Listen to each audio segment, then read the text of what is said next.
How do you know you have toxic mold? Well, right now, in a lot of the mold toxicity communities and groups, people are doing mold tests, like testing their own body. I don't know anything about that. I don't know how people go about doing that sort of a thing. For me personally, what my experience was is I was showing the symptoms of mold toxicity, and what helped also is that my mom was having mirroring symptoms. And so when I went into the doctors, my doctor, thankfully, not all doctors do this, but thankfully my doctor was like, this is clearly something external. This is clearly showing signs of something in the environment. So she suspected toxic mold, and we just progressively were getting worse because we were in the moldy environment.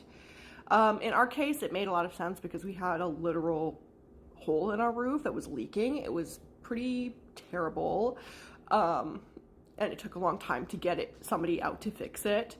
So we were living with that for a long time.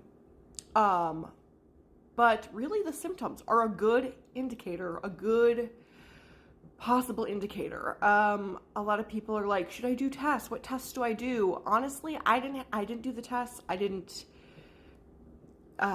really think that that's necessarily necessary. You could try doing binders and seeing if it helps you anyway. I think for most people, that's what I recommend, is just trying out binders and trying out a lot of the methods that help mold toxicity and seeing if it helps you, because all of the ones that I do are ones that really don't have a negative effect if you don't have mold toxicity. They are really just good for detoxing in general from all sorts of different toxins, even heavy metals. So how I knew, mostly the symptoms, because I knew nothing about mold, and so the leaky roof really did not even dawn on me. I literally knew nothing. So I was like, mold, really?